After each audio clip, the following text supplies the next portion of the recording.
पता है, लोगों को कंफ्यूज रखने से बहुत व्यूज आते हैं क्योंकि लोग कंफ्यूज होना भी चाहते हैं, उन्हें पसंद है मिस्ट्री। एक महान इंसान ने क्या खूब कहा है कि इंस्टा पर आपको सबसे ज्यादा नामुराद मिलेंगे और यूट्यूब पर बेवकूफ। वो क्यों, आगे पता चल जाएगा।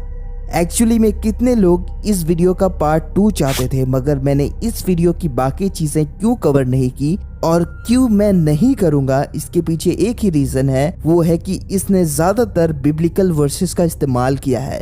उसके रेफरेंसेस के थ्रू सैटन को सही साबित करने की कोशिश करी गई है। पर मैं बाइबल को ऑथेंटिक सोर्स नहीं समझता। ये मैं कह रहा हूँ कि बाइबल ऑथेंटिक नहीं है ना, ये खुद क्रिश्चियन हिस्टोरियन जिन्होंने बाइबल पर स्टडी की हुई है वो कहते हैं। It's the contradictions and the mistakes in the Bible, the errors, just flat out errors, geographical errors, historical errors, scientific errors. That tends to lead people away from an evangelical point of view once they realize these really are errors. But I do want to be clear that none of that led me away from being a Christian.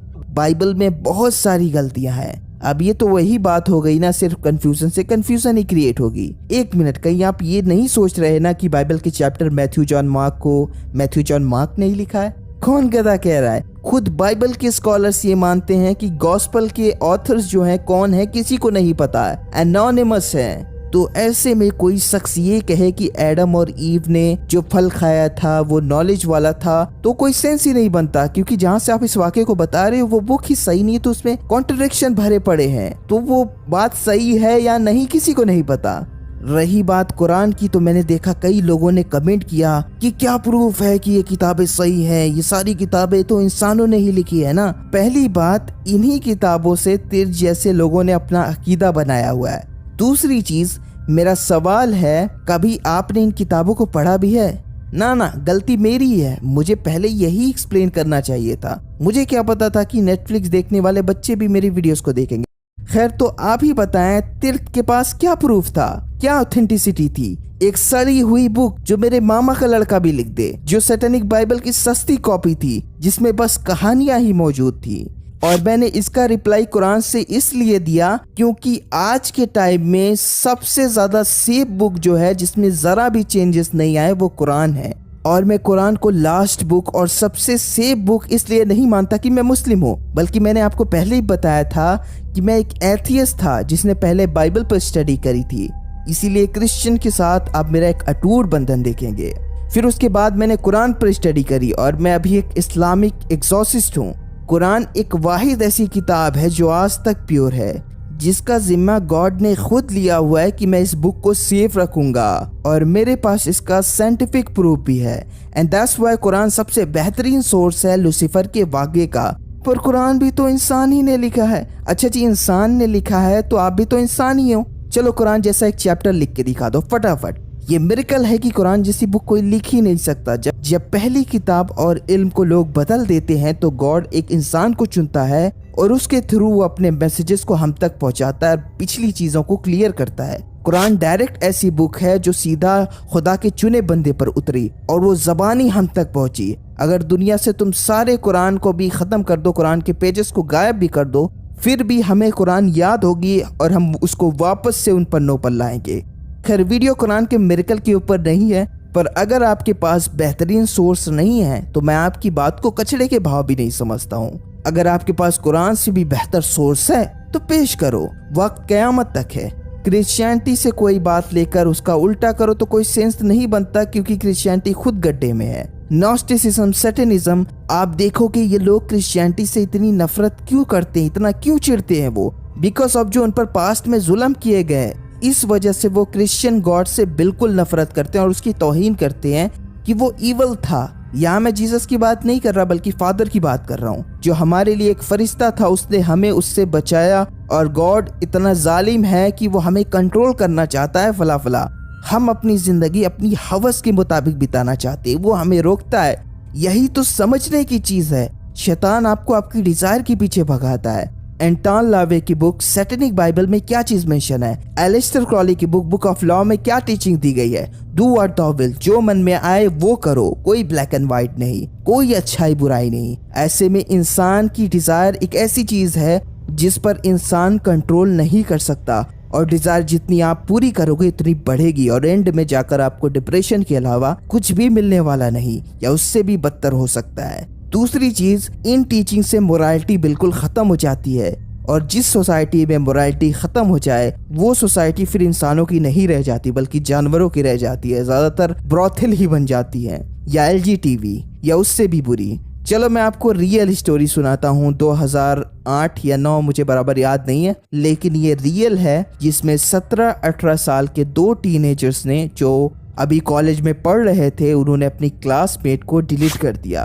और उनकी आखिरी video, हाँ वो blogging कर रहे थे उस time पर भी, वो इसको एंजॉय कर रहे थे, उसमें एक टीनेजर कहता है कि हमें बचपन से खुदा के बारे में बताया जाता है और डराया जाता है कि गलत काम मत करो, पर कोई खुदा है ही नहीं, मैं तो यही मानता हूँ। ये बस कहानियां हैं जो बस हमें डराने के लिए बताई जाती हैं। लोगों को स्पोर्ट्स खेलना पसंद होता है, लोगों को रेसलिंग करना पसंद होता है, कुछ लोगों को औरतों का शौक होता है, कुछ को नसों का शौक होता है, हमें इसका शौक है, हमें ये करने में मजा आता है। ये होता है जब मोरालिटी को खत्म कर दिया जाए। खुदा सबसे बड़ा सोर्स है मोरालिटी का, इसीलिए आप देखोगे कि ज्यादातर सीरियल किलर्स जो थे वो सैटनिज्म से बिलोंग करते थे, उसको मानने वाले थे, क्योंकि जब आप गॉड को मार दोगे फिर आपको आपकी हेयर आफ्टर की फिक्र ही नहीं होगी कि मरने के बाद गॉड को हमें अपना मुंह भी दिखाना है जो हमने गलत किया। ये नॉस्टिसिज्म, सैटनिज्म सोशल मीडिया पर ही कूल लगते हैं।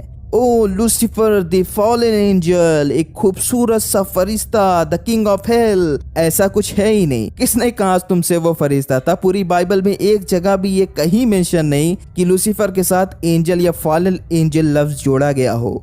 नहीं यकीन आता? अच्छा तो ज्यूस फिर क्यों शैतान को एंजल नहीं मानते? वो भी तो बाइबल ही पढ़ते हैं ना। अब शायद कुछ लोग बुक ऑफ इनोक की बात करें और उन स्क्रिप्चर्स की जिसका खाक इनको पता नहीं कि किसने लिखा है, और यही रीजन है कि उन किताबों को कोई पूछता तक नहीं। उन किताबों के ऊपर अपनी लाइफ को क्यों दांव पर लगाना जिसका आपको पता ही नहीं कि ये लिखा किसने है, लेकिन बस पुरानी किताब है तो सच ही होगी। अच्छा हुआ आज के यूट्यूबर्स उस टाइम पर नहीं है, वरना तो ऐसी कहानियां सुनने को मिलती कि पूछो मत। अब वो सारा बिब्लिकल रेफरेंसेस का इस्तेमाल करते हैं। अब जैसा कि मैंने साबित किया बाइबल में बहुत सारे कॉन्ट्रडिक्शन है, उस पर मैं पहले ही वीडियो बना चुका हूँ। तो जिस सोर्स का इस्तेमाल वो कर रहे हैं वो गलत है तो आगे बात ही खत्म हो गई ना। और रही बात तीर्थ की, तो सबको पता है कि ये सब वो क्यों कर रहा है। Gujarati business, money, fame.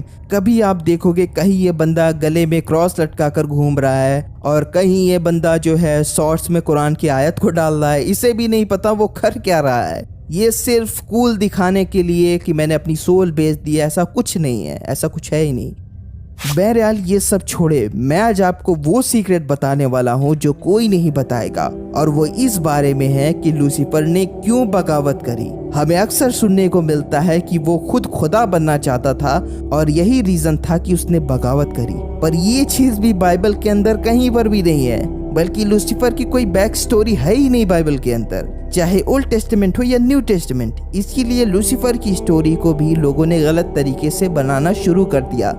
That's why God ने जब अपना लास्ट प्रॉफिट भेजा तो ये चीज भी क्लियर की कि लूसीफर को कोई लालच नहीं थी गॉड बनने की। वो भी जानता था कि मेरी इतनी औकात नहीं है। उसकी बगावत करने की वजह हम थे, हाँ हम इंसान। उसे डर था कि इंसान मुझसे बेहतरीन मखलूक है और खुदा की सारी मोहब्बत फिर इंसानों के लिए होगी। इसीलिए उसने गॉड से कहा कि मुझे क़यामत तक जिंदा रख ताकि मैं साबित करूं कि इंसान उस लायक नहीं है जिस लायक तू उन्हें समझता है। अब गॉड तो गॉड है, गॉड को तो फ्यूचर भी पता है। गॉड ने परमिशन दे दी कि जा, मैं तुझे मोहलत देता हूँ, जो मेरा बंदा होगा तो उसका कुछ भी बिगाड़ नहीं पाएगा। तेरे पीछे वही जाएंगे जो मुझ पर भरोसा नहीं करते, क्योंकि अगर वो मुझ पर भरोसा नहीं करेंगे तो मेरे हुक्मों को नहीं मानेंगे, और मेरे हुक्मों को ना मानने वाले की मिसाल ऐसी है जैसे वो खुद के पैर पर कुल्हाड़ी मारे। बेसिकली वो अपने हाथों से अपनी जिंदगी बर्बाद कर लें। आप देखोगे बिलीवर्स से ज्यादा नॉन बिलीवर्स की जिंदगियां डिप्रेशन में गुजरती हैं, क्योंकि उन्होंने दुनिया को ही गॉड बना लिया है। जो मन में आए, जो मर्जी में आए वो करो, अपनी डिजायर को फॉलो करो, और शैतान उसी के पीछे आपको भगाता है। हत्ता कि कयामत के दिन भी वो इनकार कर देगा, कहेगा कि मैं तो जानता ही नहीं कि तुम मेरी पूजा करते थे, जाओ जाओ भाड़ में जाओ, मेरी खुद इधर लगी पड़ी है, मैं क्या तुम्हें बचाऊं। खैर मैं इससे आगे कुछ भी नहीं कहने वाला, क्योंकि यार मैं अलमास जेकब थोड़ी हूँ जो एक ही टॉपिक पर 10 वीडियो बना दे। तो ये आखिरी वीडियो है इस टॉपिक के ऊपर। अगर आपको वीडियो समझ में आई है तो कमेंट करके मुझे ज़रूर बताएं। वीडियो को लाइक करें, वीडियो को शेयर करें एंड अगर आपने अब तक चैनल को सब्सक्राइब नहीं किया है तो चैनल को सब्सक्राइब करके नोटिफिकेशन बेल को ऑल पर सेट कर लें। God bless you all.